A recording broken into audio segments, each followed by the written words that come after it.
Welcome to the Startup Grind.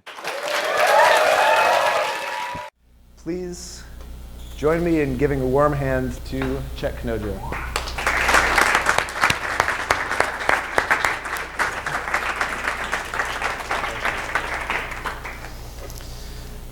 All right, Chet, is your mic working?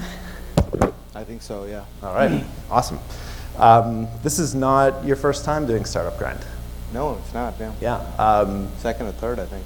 Yeah, so we're excited to have you back. I went and watched the old video from 2 or 3 years ago, and we had mic troubles right at the start, so I think we fixed that this time around.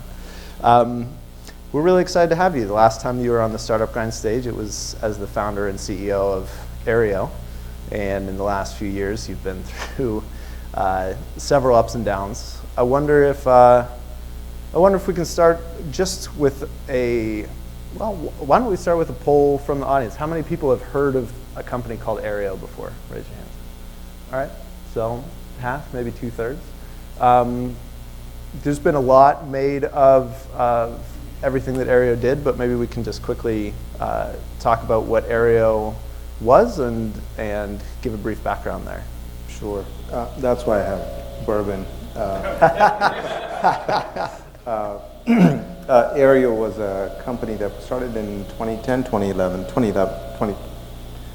It was launched commercially in 2012, and we created a technology that allowed people to get over the top, to get television, broadcast TV over the top with a network DVR built into it. And it was wildly loved by consumers, as you can imagine. You can get it on any device, and equally wildly hated by the media companies, as you can imagine. And in a record time of, I think, 18 months from launch, ended up in the U.S. Supreme Court, and we had won all the way through to the Supreme Court, but we lost in the Supreme Court, and that was the end of that. Yeah, and interestingly enough, it was Justice Scalia who wrote the dissenting opinion in favor of Aereo. Right. Very few times I've agreed probably with Justice Scalia, but I shouldn't say that. You go through this process, you sort of become like I was fascinated with the process, and in fact, when I was starting the company, somebody recommended a book which was called, I forget the title, but it was about Cornelius Vanderbilt. And in fact, he was the founding case. He went to the U.S. Supreme Court as a start, and it was a founding case in antitrust law that was about against the Hudson Boat Company or Hudson Ferry Company or whatever it was. He and his partner sued them because they argued that the New York State's grant of a monopoly to the Hudson River Boat Company was illegal, and they won. Interesting. So I started getting into this. That tells you how early we knew where we were going. Yeah, so it was fascinating. And I sort of started reading opinions, and it's sad that he's passed on, but it was an incredible writer. Just a lot of us probably don't agree with necessarily the outcome of the position he took, but from a legal perspective, the analysis was just spectacular. And as an American, the idea of constitutionality is pretty powerful thing. So, excuse me. True to form, I'm going to ask if you can adjust your microphone a little bit. Sure. What do you want? Move it up? Yeah, I think that's a little better. Okay, great. Pointing with there, I think that should work. Okay. Great. Yeah, well, right from the start of Aereo in 2012, it seemed like you were very clear in public in saying that you thought there'd be multiple legal challenges to what Aereo is doing. Right. So it seems like you had sort of a few years even leading up to the Supreme Court case to think a lot about what the implications of Aereo were in a legal context. But let's just go ahead and dive into what you're working on now. So I believe it was roughly 3 weeks ago you officially announced the launch of a new company called Starry. I wonder, first of all, if you can give us a basic description. It's I think even more transformative than Aereo was in success and failure. Fundamentally, the approach that we're taking is we think internet access or broadband access or connectivities is going to be a really important thing for both the United States and the world at large. And if you take a step back and say there is no competition in the marketplace today for access providers, right? So wherever you live, and we all actually live in very generous areas where you tend to have 2 or 3 choices, but vast majority of the country and the world tends to be stuck with 1 or 2.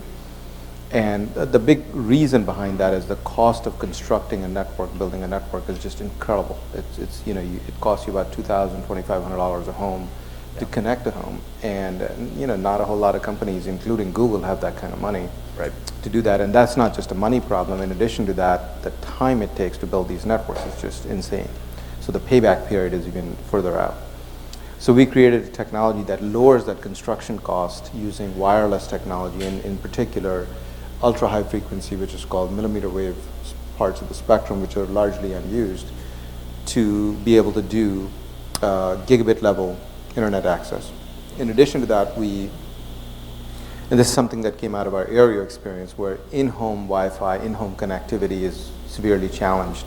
And I suspect the vast majority of the people here are reasonably technical, so they understand how to fix some of that, but a vast majority of the country in general or the world doesn't, they just want things to work, right, and simple and easy. Sure. And nobody has really cracked the code on how to make it easy and simple to just kind of make connectivity within the home work, along with newfangled things like Internet of Things, which doesn't mean much to an average consumer, except they want, a smart lock, or they want something just easy and simple. So we decided that we were going to, the Valley calls this like full stack company, which is basically we create a proprietary, our own technology, spectrum that's layered on top of it, direct to consumer service, and the purpose behind it is so that we can actually transform the experience. And by transforming the experience, it comes with great features, simplicity, all those things, but also at a price point that actually makes sense. And it's a personal thing for me where whenever I see inequity in terms of what a product and service should cost and is actually sold for, is just because there is a regulatory framework that permits highway robbery is just kind of like, irks me. And it's not just a financial thing, it's a customer experience, service, how people are treated, so. Yeah, well, I mean, as a consistent entrepreneur, you must see opportunity at the same time, right? Exactly. So you see this as a tremendous part of opportunity because it's a multi-trillion-dollar opportunity, globally speaking. Sure. And so it made a lot of sense for us to all get together and go at it. And so when we started, we basically took the entire principal engineering team from Aereo and the principals in marketing, communications, government affairs, because we knew this was going to be a big effort again. And we started with a co-founding group of 25 people. Wow, that's. If you think you have co-founder problems, So I actually have none. I mean, how did you get 25 people to come along on this ride with you? I'd like to think it was my charm and personality, but I think what it really comes down to, I think when you have sort of a really moving shared experience like Aereo was for all of us, and then we all got to see the great positives that each one of us had, which was, despite the outcome, we accomplished a tremendous amount, right? There was a small company of people, by the time we were in full bore execution mode, probably like 60 or 70 people, and we went from proving out a product in a beta market to lighting up 18 to 20 markets within a period of 12 months, and that included, supply chain, manufacturing, bunch of RF technologies, not counting dealing with lawyers. It included marketing, it included real estate acquisition. It was just a tremendous. So I think everybody saw this is a special team, and we loved working with each other. And Joe Lepowski, our CTO, and he was CTO at Aereo as well, we both looked at each other and like, we're kind of getting old, and recreating this group is going to take a lot of energy. Why don't we just we want to do this. This is a great idea. We think technically we're on to something really meaningful here, so let's just do it. So, And so literally it was at a Mexican restaurant, and I sort of sat down and poured tequila for everybody and said, so this is what we want to do, who's in? Right. Well, when was that moment, like in the abrupt and gradual transitions from Aereo to Starry, when was that tequila moment? So the line that got drawn was the day we filed for bankruptcy at Aereo. Right. And so we said, we're doing this. As a result, we're laying everybody off. Yeah. Here's a bottle of tequila. Who's in? Yeah. So we're laying you off and founding a new company at the same moment. Yeah, it was not we're laying you off. It was like everybody knew what was going on, right? It was a very transparent company in that sense. Right. Yeah. So, you mentioned being kind of a full stack company. It seems in a way that your last maybe 12 years at least has been sort of slowly moving down the stack in terms of the technologies and the types of problems that you're addressing. So a lot of people might not realize that you founded and were the CEO for 9 years of a company acquired by Microsoft before going to Aereo, right. So Navic Networks. You were serving TV ads essentially. Yep. And doing analytics and intelligence on top of those ads. What was the experience like of running a company for 9 years, and then did you get comfortable to a certain extent, and did Aereo? How did the experience of the sort of like roller coaster ride of Aereo compare to 9 years of what you might say was much more stable operating?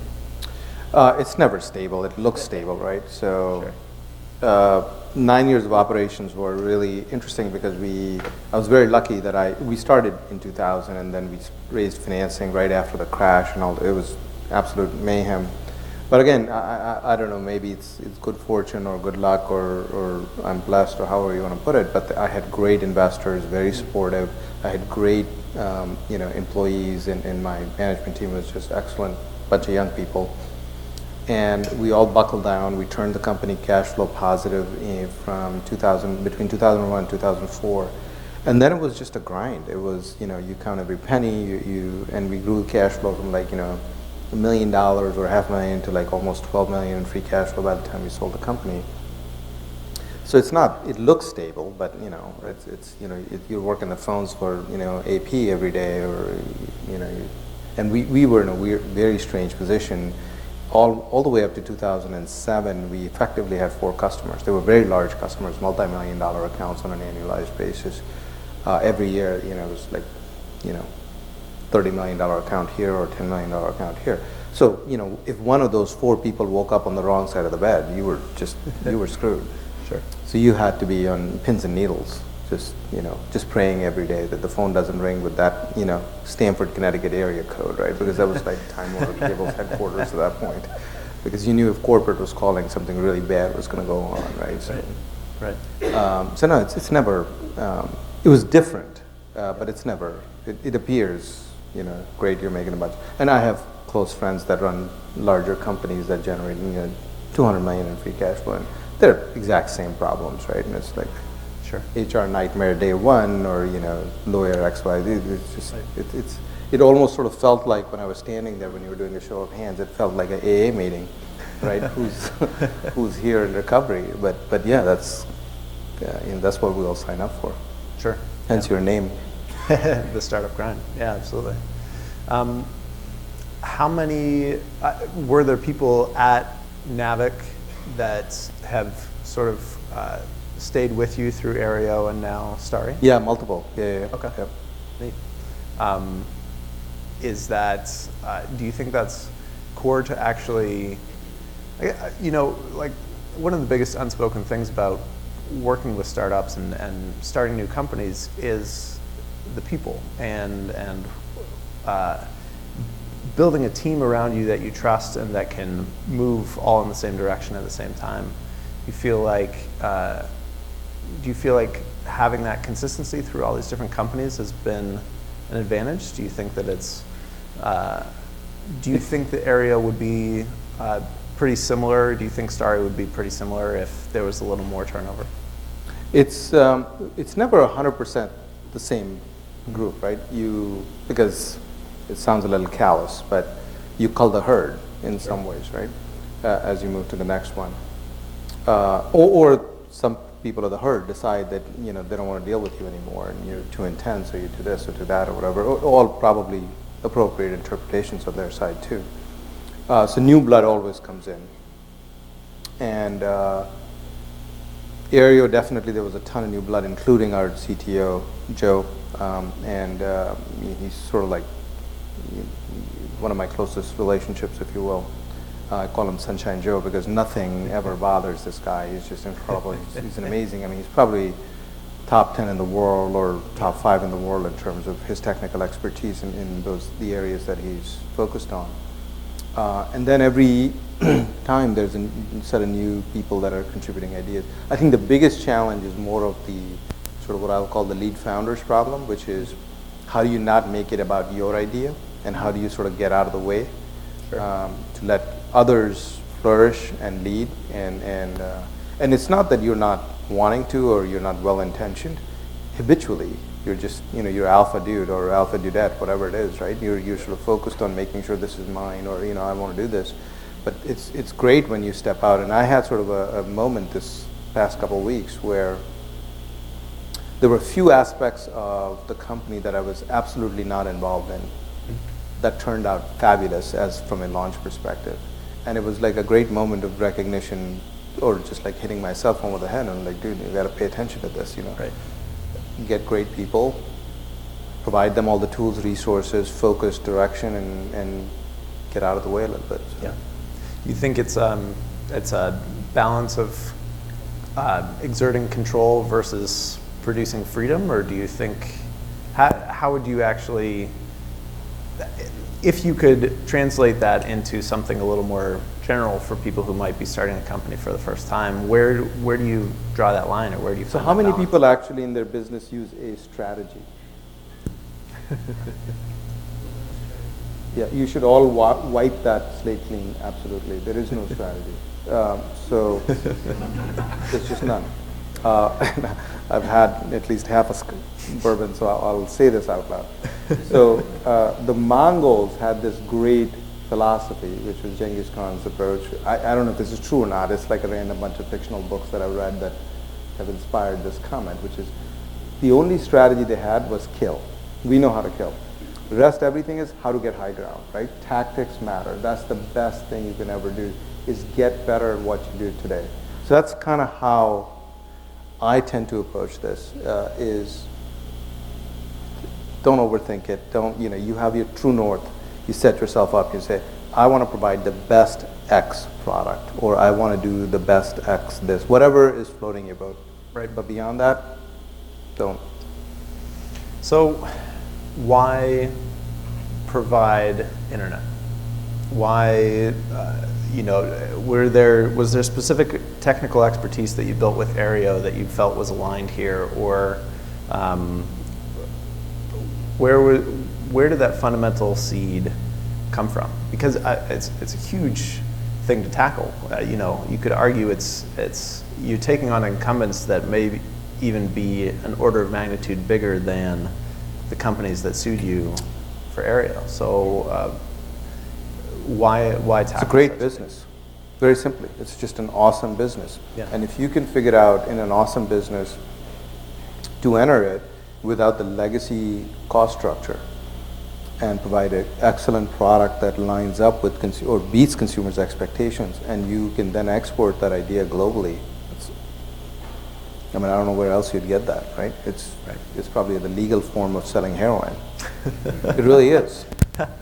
What else can you sell that is required by the consumer every day, that has 90+% margin year in, year out, and increasing, and you're the only guy who can sell it? Mm-hmm.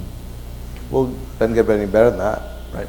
So if it's such a big opportunity, why hasn't a company like Google or Facebook, who are both doing internet for everyone kind of initiatives, why wouldn't they tackle that market? So they are. So obviously everybody knows Google Fiber. I mean, I'm not a Google insider. But it's still wired internet, right? It's still wired. And there's been a sort of conceptual approach towards wireless, which has been wireless is great for coverage, but not for throughput. So if you think about it, whether you have Project Loon type things or drones and all those kinds of things that are floating around, the idea is, and I think it lines up well, at least from a distance, from those businesses' perspective, which is as you drive coverage, your business benefits, right? To load a Facebook page, you don't need 200 megabits a second, right? You need 500 kilobits, whatever it is. Right. So it makes total sense to use wireless to drive coverage. So as we were thinking about it, and we said, okay, this is exciting business. It has a public service component or a public sentiment that we all align up with, right? I mean, all of us as people are really mission oriented, or we're focused on kind of like solving that in a fair, equitable way. An important access component comes into the consumer's house or in their lives. So we decided that in order to solve this, we had to think completely outside the box. And Joe is a wizard in a lot of these things, and he and I started, talking about things, and it was pure happenstance in a lot of ways, where we said, well, hold on a second. These problems, these restrictions in these bands that have existed in the past have been solved. They've been solved for a very different set of reasons. The radars, for example, used very similar sets of technologies that we are using in communications. Why can't we just use those? So we said, why don't we just put 10 guys or 15 guys together and make a bunch of stuff and see what happens? And we did, and it worked. And so that was right. We're not alone in this. There's a bunch of people working in this whole area. In particular, if you think about 5G cellular, this is where foundationally where a lot of the technologies are. So it's a lot of it is, the level of compute power that's available, the level of radio technology that's available, the level of manufacturing technology, because as you get to these frequencies, how you manufacture, and I don't mean just the chips, how do you manufacture things like antennas becomes really, really critical, because platings are highly controlled, and you're like 1 or 2 microns into it's just a perfect storm of capabilities that are coming together. You made a very conscious decision to base Aereo in New York City, which was excellent. You also have a very strong set of roots in Boston, right? Having gone to college there, and now you are launching Starry first in Boston. I wonder if you can talk a little bit about why launch it in Boston before going to other cities. So Aereo was launched in New York for largely, we didn't know what the market or demographic dynamic was going to be. And we learned a lot of that, which has helped us at Starry as well. So it made a lot of sense to say, New York's such a large market, and it has a particular reception problem. So if you're living anywhere in Lower Manhattan, or frankly anywhere in Manhattan, you really can't receive over-the-top TV just because of the canyon effect, right? How essentially if you take a spectrum analyzer and you look at the UHF VHF band inside Manhattan, it looks like a coax. Everything is stacked every 6 megahertz. So there's so much multipath and so much interference. Reception wasn't necessarily a great option. So plus it's so large. Since we had no idea who our potential customer was, it was a classic, let's just go in a large pool, and I'm sure some fish will bite, right? So that was the approach. Sure. And then we met a lot of the team got built here on the marketing and government and PR side. In Boston is where all of our engineering is. Starry is a lot, I would probably say at least 2 or 3 orders more complicated technically. So it makes a lot of sense for our guys to just be able to drive to debug as opposed to fly to debug or take a train. But New York's like very much on, if as people probably have followed, we have some licenses from the FCC to do market tests. Okay. And New York is one of the markets that we're going to be launching the test in. Okay. Was that a long process to get those licenses? I don't think I'm qualified to answer that. Fair enough. Fair enough. Was your Aereo tech team, engineering team, based in Boston, and now they've sort of stayed in that location? Yes. Okay. Got it. I wonder if we can. And it's really, Yeah. a lot of people probably here deal with technology, but it's fascinating because we have, node developers who are doing a lot of the sort of back office infrastructure. We've got iOS, Android developers. We've got firmware developers that work on, obviously very low levels things. We've got digital hardware engineers. We've got analog RF hardware people. We've got mechanical engineers who are building all the enclosures and making the product look great. We've got industrial designers. This is as good as it gets. I mean, this is like a candy shop for me because it's, I stumble from like one desk to the other, and it's awesome. Yeah. This interview would not do you justice and not be complete if we don't take a little step back and talk about where were you before Navic Networks? If you can just give us a little bit of the history of, if you can help us understand why you decided to start company after company to begin with, I think that would be interesting. It probably isn't a surprise I hate authority. So having a boss is like the worst thing you could probably imagine for me. You seem like an archetype of a nonconformist to some extent. It's not purposeful. In all fairness, right? I mean, as a founder, a CEO, or a startup person, you have investors who are effectively your bosses, right? And you're required to perform for them. I just hate incompetent people in particular.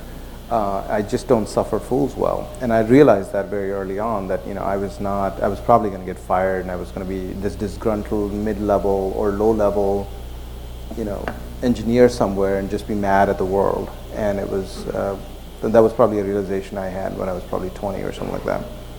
And it just made sense that, look, if you're passionate about building things, which is something very deep-rooted in me, the things that get me excited the most are like conceiving, building, taking it all the way to, and like visualizing and putting in front of people, and then most importantly, selling it, right? I love the idea of engaging with somebody one-on-one, convincing them that what I'm working or what I'm doing is interesting, useful, compelling. And so entrepreneurship filled all those sort of buckets for me. Money or process or prestige or being, having an office, none of those things ever interested me. So I'm happier doing all the former things, which is like conceiving, making, grinding it out with a bunch of guys to like make something tangible that's visible. Was there a moment where you kind of discovered that passion? Was there, when did you first sort of feel that ignition and say, wow, like this is something that's... That was actually very early on, probably 13 or 14. I used to make bookshelf speakers. Yeah. Did a little business doing that. Okay, interesting. In India, there was no Bose or any of these things, right? So you either had large speakers or you had like tinny, two-in-one type things. Right. And so a buddy of mine he was in college, and he started making amplifiers. Actually not that great, but they were amplifiers. And I started making speakers to go with the amplifiers, and we basically would sell them and make a, it's a good way to make money. And was that something that lasted several years? Was it probably a year and a half? Yeah. Okay. Before the warranty ran out. What was the next step from there? Where did you go from speakers? Nothing. India, if you people of Indian origin or people who went to school in India will probably realize that once you get to like 10th grade, it's a total grind, right? You have to get into the right colleges, and it's basically a testing system. So it was nothing. It was just study. Yeah. Okay. And how did you end up coming to the U.S.? Graduate school. Okay. Yep. Yeah. In Boston. Yeah. So it's I think things are different now. This is early '90s, so the only thing I can afford was where they would give me a scholarship plus living expenses and things like that. So Northeastern was very kind to me, and yeah. offered me those things. When a lot of people think of academia, they would think of sort of the opposite of entrepreneurship. You tend to write papers that might take you 8 years to write, whereas you could start 3 different companies in 8 years potentially. When you graduated, what was the next step from there? I was actually getting a PhD because I wanted to teach. I love teaching because as a research assistant, or you teach class or 2 or whatever it is every semester, and so I love teaching. Yeah. But then I realized that the business of teaching was just terrible. You had to write papers and chase grants and do all this stuff. And I'm like, well, if you're going to do that, might as well get rich. So. Do you feel like you've still been able to pursue a lot of those passions? Absolutely. Yeah. And that's partly why we do the kinds of things that we all collectively do, is because my day literally is ranges from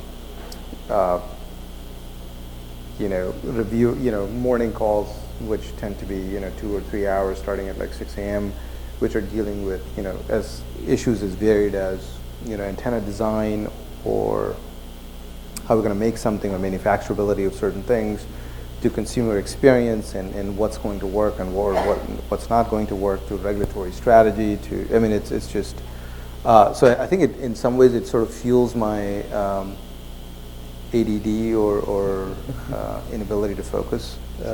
Sure. So for the record, if you have questions, please tweet them at StartupGrindNYC. Hashtag StartupGrindNYC. I do have my phone here, so we'll go ahead and poll. We have our first question here from Rustin Charles. Rustin, where are you? Hey, Rustin, how's it going?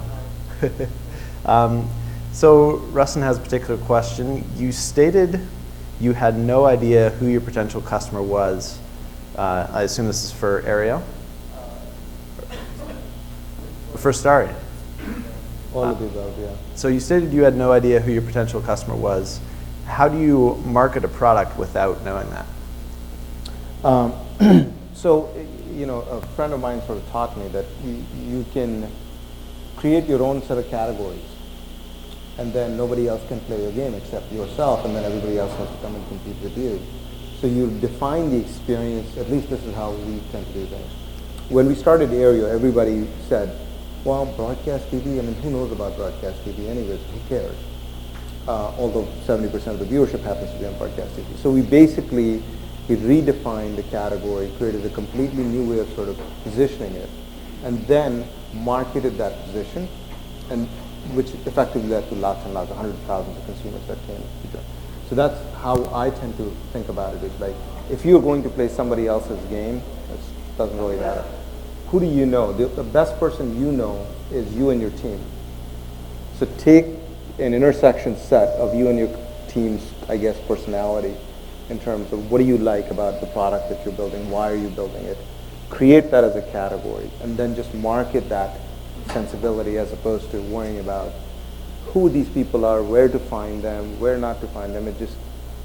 You're marketing the idea, as opposed to trying to say, I need 8 men, 18 to 24, that live in 2-bedroom apartments that do X, Y, Z. Right? That's just a losing game.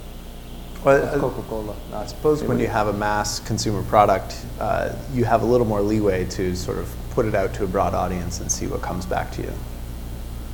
I don't think it's a mass consumer product or not. I think my personal view, and this is purely a personal view and not an indictment of any other perspective, is I only do things that I want to do, right? I only build things that I want.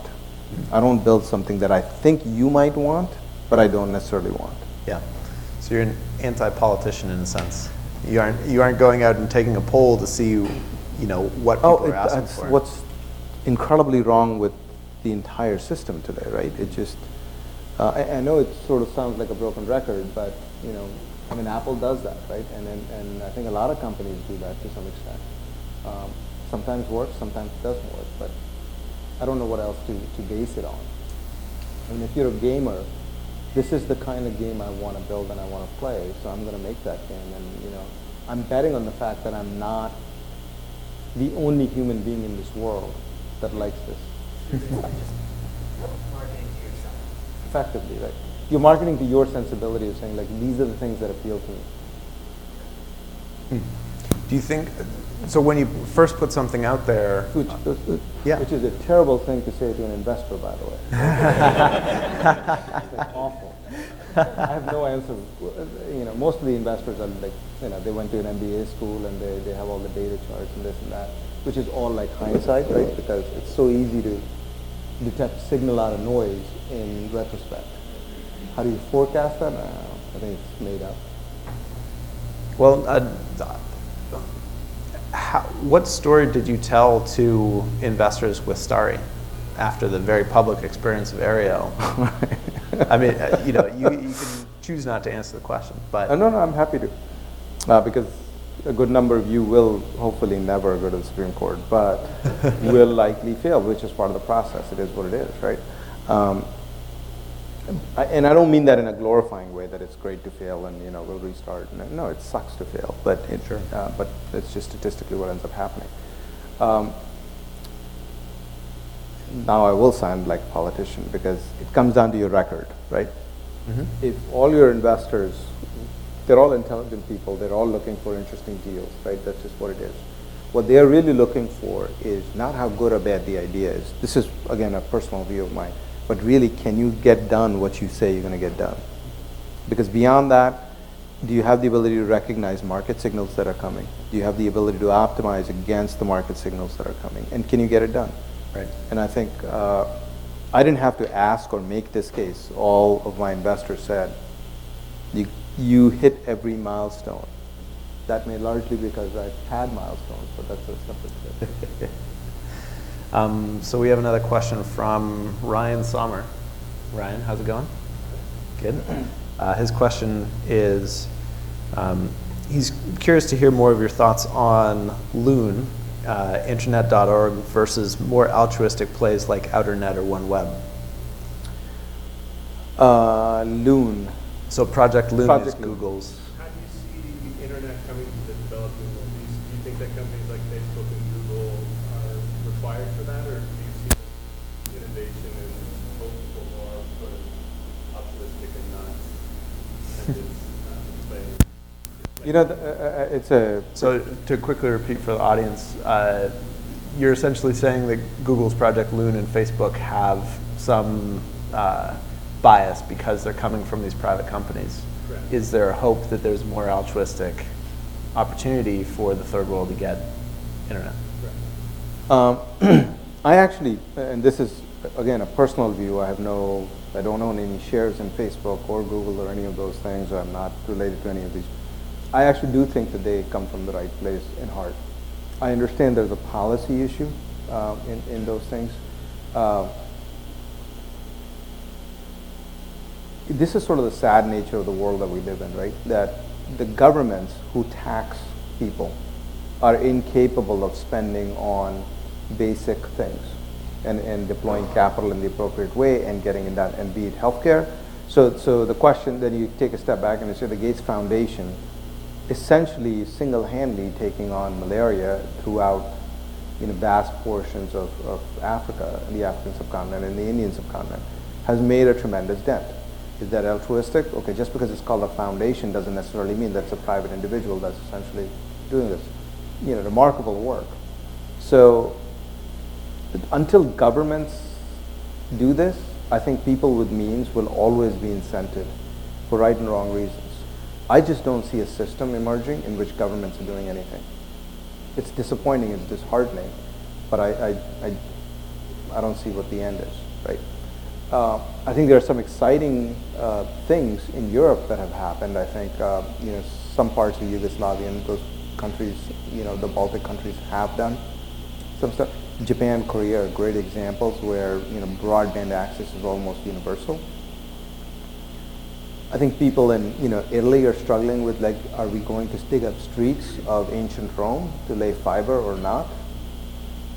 And I don't know who's right or wrong, right?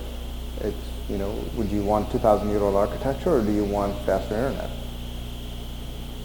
Do you feel in any sense like Starry is doing the job that the government is not capable of doing in terms of providing access? I don't know if it's the government. That's not the American way, right? I mean, this is kind of how I look at it. I mean, the only reason I'm in this country is because there was like an advertising that said, right, come to America, do good, work hard, awesome. Yeah. So Freedom, this was freedom, great. liberty. Yeah, freedom, success. liberty. Exactly. Nobody told me about the religion part, but that's like a separate. I think a lot of people sympathize with that. That's not the American model. I mean, we've been outsourcing before Halliburton, right? Cornelius Vanderbilt was supplying ships to the Union Navy. So this has been going on for hundreds of years at this point. It's worked. It's not for everybody. It's not for every country, but that's not the American model. So I don't think we're filling a void that nobody else is filling. I think we're just kind of moving the bar forward because it's something new, it's an exciting market, and it's available. So why not? Yeah, yeah. You mentioned ships. It reminds me that your dad was a ship captain. That's right. Yeah. Yeah. What was your interaction with that? I mean, were you traveling with him? Were you actually? Every now and then in the summer. I actually, on my 10th birthday, had the unique moment of plucking a tooth out in the Mississippi River under the bridge over New Orleans and actually handling I think that it was a 50,000-ton bulk carrier going down for like 30 microseconds, but yes. Wow, all right. So in Mississippi, that must have had... In New Orleans, in Mississippi New River, Orleans, yeah. Yeah, Mississippi River. Did that influence your perspective on America to be essentially a kid sort of like traveling on a ship through... Oh, it's fascinating. Yeah. Yeah, it must have been. They had ice cream everywhere. Ice cream everywhere. They have ice cream on the ship? Everywhere. You have no idea, outside the United States, ice cream doesn't exist in that liberal a form. We have sandwiches of ice cream. It's just Okay. so attractive. What was your perspective of America before actually living in America? Always incredibly positive. At least, the reason I ended up in Boston was actually a really funny story. So I grew up in a small town called Bhopal, India, which, if you guys look up, sad story, Union Carbide, bunch of people died, which was an American corporation, didn't affect my view of the U.S. But in I forget the year, 82 or 84, I was a kid, and we hosted the Asian Games in India. And black and white television first came to India at that point, and it was a highly regulated environment, so it was 3 hours only in the evenings because that was deemed appropriate by the government. I have no idea why you just couldn't run the stupid transmitter the entire time, but that was one channel. Yeah. It was very programmed. It was very pro-Soviet in a lot of ways, but so there was a lot of documentaries and a lot of this and a lot of that. But one of the documentaries they had was the life of JFK. So that just like set the hook for me for Boston because, of course, this amazing person. So Yeah. so I always had this like great interpretation of what America was, and Yeah. I still do. Yeah. Yeah. Not the presidential election notwithstanding, but yes. Great. So we haven't actually gotten that many questions on Twitter this time around. So I assume that there are a lot of people who have better questions than I do out there. We're going to take some hands. Yeah, right here. How do you choose your partners and take that lead with them when you're starting something up? And how do you do it in a way that if it doesn't work out, that you're able to split and then move away? So it's a really excellent question because it's like, it's the equivalent of saying, negotiating a prenup. I've never done that, right? But that's kind of the equivalent of what we're talking about.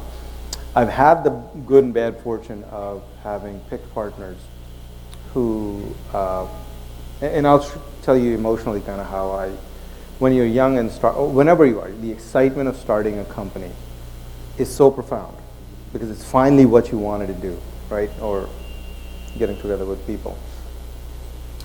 You only hope for the optimist view. You never figure out kind of who's doing what. And the one thing, much like any relationship, I will tell you, is certain. People will change. Some will grow at a different pace than some others will, right? So my first real company, I fired one and took all his stock back because there was a lot of bad behavior. I fired the second one, bought her stock for $1 million, and decided that day I will never have a co-founder. And then I met my current team at Aereo, and I sort of realized what a absolutely lonely journey I had lived, because there was no person that I could actually, like really share. You can't do this with your spouse or your girlfriend or wife, right? Because they got enough other problems. You got children, you got this, or who knows whatever else, right? I mean, you want to have a moment of peace at home. So you need a work spouse, and those tend to be your co-founders. If you're the CEO, you have to have a certain amount of sort of boundaries around, how much hair you want to let down on a given day. But I think the best thing is to actually do the prenup.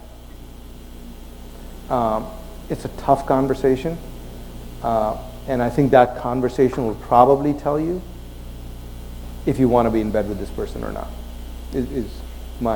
Having said that, we started Aereo, and I never had that conversation with anybody.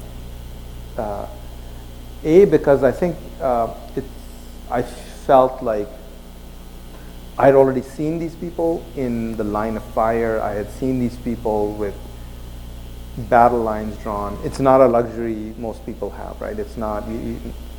So I felt like I got a pass this time because I didn't have to do that. And I'm hopeful that if I ever do this again, it's a similar set of people that I don't have to worry about it. But I think if you're just getting together, you have to have the prenup conversation. Because if you don't today, I don't know what stage you're at, seed or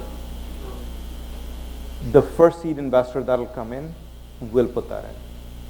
More importantly, the bigger problem is going to be, and this may be a little sort of troubling when I say this, not only will they do that with the co-founder, they might as a result do it with you as well, right? So there'll be a bunch of buyback provisions and a bunch of like reharvesting provisions.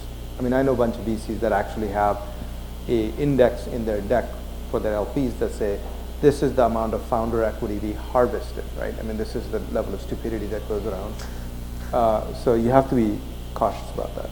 But I do that, especially if it's somebody that you're just getting to work with. So going back to Twitter, we have a question from Amit. Hey, Amit, how's it going? His question is, do you think cord cutting is finally real? And if so, what do you think the inflection point was? I think it is absolutely real. I think recent numbers are like 12 million, 15 million homes, somewhere in that range. So it's, I don't think there's an inflection point. There's no trigger point. I think these are generational changes. Yeah. I think people are coming of age, and the old model just doesn't fit anymore, and it's just going.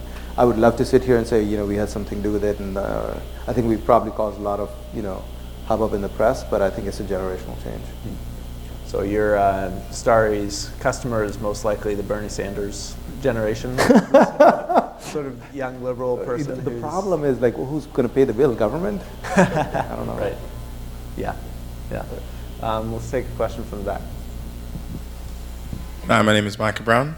I've got a question around adjacent markets related to the devices that you use to support your business model, and also if you could talk a little bit about the technology that actually goes into enabling what you're doing in terms of the device that goes into the household that's being enabled.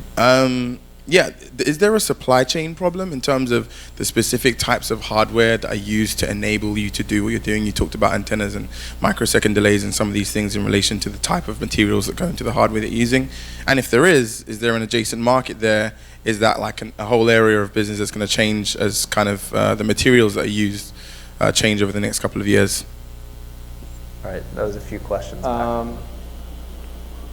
I think the question is the kinds of technologies we're using, do they cause supply chain problems? And if so, are there adjacent businesses in that? Is that a good summary? So I guess a big admission, supply chain is one of the hardest things you can ever do. It's scary, it's so complex, it's so technical, it is so jurisdictionally dependent. For example, what certain types of radios can be exported but not imported. They can be reworked in Mexico but not in Canada because of certain, treaty rules, and the list is just infinite. So it's an incredibly complex part of the food chain. I guess that's why Tim Cook runs Apple, right? It's just what it is. I don't, I'm sure there is an ancillary or adjacent sort of business line in that. My sense is that there is, it smells a little like, and I don't know this, we're actually, if anybody's looking for a VP of supply chain job, please find me. We are looking for one. It smells a little like television media buying to me. It is incredibly complicated. As a result, people have very homegrown expertise in very nuanced, small, narrow areas. And as a result, institutionally, nobody's willing to replace them, right? So if I'm contract manufacturer X, I know which port and which ferry guy is going to be on time because the tide comes in blah, right? And I know which container handler will get some. This is the level of nuance that you end up sort of dealing with, and I don't know how you sort of codify all that in maybe some fancy AI system someday, but I think it's a very difficult. Well, Starry is also building multiple devices right from the outset, right? You're building a consumer device, and then you're building your own devices to build a network. So that's, I believe, at least 3 different devices that you're building right off the bat, which I assume 3 that we've announced. Sure. Yeah. Right. Fair enough. Yeah. So I'll ask a selfish consumer question, which is, when do you think you'll be in New York City? I think once we get comfortable, stable in Boston, then I think, yeah. So you're essentially using Boston as a test market. You are looking for exactly who those customers are going to be. How do you determine the point at which you're comfortable with scaling beyond one city to start looking at multiple cities? It's just like pornography. You know it when you see it. That's what it is. It's what it is. Nice. I mean, you have a good sense. I mean, your peers tell you. Sure. They're no longer having nervous breakdowns. The morning call. No, it's just you just have to monitor those things. And like, okay, things are, people settled are enough that you settled enough that they seem like they're mix everything up again. Yeah. From the front here. I'm very curious about. There's a mic here for you. Thank you. I'm very curious about your thinking about the strategy, because I heard you say a few examples about Genghis Khan, that it was all about tactics, but even just knowing something about Genghis Khan, I think he was using some strategy as well. And the biggest strategy was probably speed and fear, right? And the same goes with Sun Tzu, who used to say that the battle is won even before it starts, right? And I understand your position, not overthinking and not over-analyzing, but besides tactics, what is your thinking on strategy? I assume you don't just completely discard it. I think you're right not to oversimplify this, right? But I think what I'm trying to say is people get wrapped around the axle a lot in trying to optimize things that are not relevant in the name of strategy. The fact that you have to create a PowerPoint presentation for 4 hours that has the word strategy on it is a bloody waste of time. You should be out calling on a customer or answering a customer's call or whatever else, right? Because that's going to teach you more about the drivers, the assumptions in your business than anything else, right? So I think there's a time and place. If you're General Electric, I'm sure strategy makes sense because you've got a whole treasury department that goes to take care of, how currency hedges are going to work in the next 5 years or whatever it happens to be. But beyond that, I think if you are a company, so for me, a strategy statement would be, we will be the best X product. And then rest everything is like, how do we get to the best X product, right? Just a small follow-up, but I assume you do some basic research on the markets and I guess the target market or who the product will appeal to, at least on a basic level, right? So I think that was the gentleman's question behind you, which was, you can't guess all that, right? So you basically say, I think this is what I want to buy. You can How guess, many but of you'll those? be wrong. Yeah, you can guess it, but you'll be wrong. The only thing you know is I've got a team of 50 people. This is what I want to buy. How many of you will buy this? Okay, we got like 3 out of 50 or 5 out of 50 saying, this is kind of cool, I'd buy that. Okay, you got 10% acceptance in that. It's a sample. It's a biased sample, for sure, but it's a sample. So that's how and then we basically say, okay, can we market that sensibility? Can we market that idea? Let's take one last question, and then we'll go into just sort of individual pitches from the audience. Anyone else have a question for Chet? Yeah, right here. My only question was when. So in terms of drawing up contracts for this premarital agreement, do you do it right away, or do you take some time to work with the person? Because why go through all the trouble of drawing up contracts if you don't even know if it's worth it? So I think absolutely correct. But it's like any relationship, right? And I don't mean to be cynical about this, but you kind of have to be, right? And you don't have to be like overtly cynical in your approach, but there are test marks all along the way, right? How well does this person deal with criticism, or how do they deal with feedback? How do they deal with the idea of stress or a deadline? How enthusiastic are they about giving up personal time? How are they, do they encourage you when you're having a bad day, or do you encourage them when you're there having a bad day, right? So those are all what I will call relationship markers. Those are pretty obvious in like 2, 3, 4 weeks. And if they're not obvious, you should create situations that make them obvious. So you have to date them before you agree That's to get exactly married. right. No. Great. So again, if you've never been to a startup grind before, we always love to hear what people from the audience are working on. It's not so much, the idea is not that you're pitching Chet on can I just finish one more thing? Please. If they have a significant other, have drinks or dinner with them. This is a funny story. So Joe, our CTO, when we were starting out at Aereo, and we were both grown men at this point, right? So we were kind of, and he's, so we started talking, and Joe's a lot more, he's 10 times smarter than I am. So we had lunch a few times, and I was actually pitching him to be my advisor. And then one day he calls up and he's like, this is kind of really interesting. I think I want to do this. I'm like, great. Will you advise me? He's like, no, I want to do this. I want to join. I'll put some money in too with you. I'm like, okay, great. He said, but one condition, Diane wants to meet your wife. So Diane and Joe came over for dinner, and I took my 2 absolutely crazy unruly children for dinner, and it's been so. People can hide themselves, so they can't hide who they are friends with, who they have relationships with, and I think that's just part of your diligence.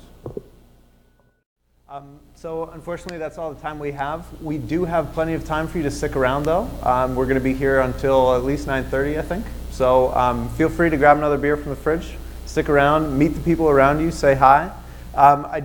We do have to thank Pivotal for hosting us, as well as the Devon Group. Raise your hand one more time. If you have any PR questions, they are wonderful. Please go talk to them, as well as Fiverr. The last thing we really want to do is have all the event team come up to the front. We really want to give these guys a big round of applause again, because they're so generous with their time and helping the whole thing come together. So thank you very much to them. Please, if you do have any bottles or cans, please pick them up. We're going to go ahead and remove all the chairs. We're going to do a quick selfie up here with Chet. And then please do stick around. We still have another hour in the space. And the fridges are open.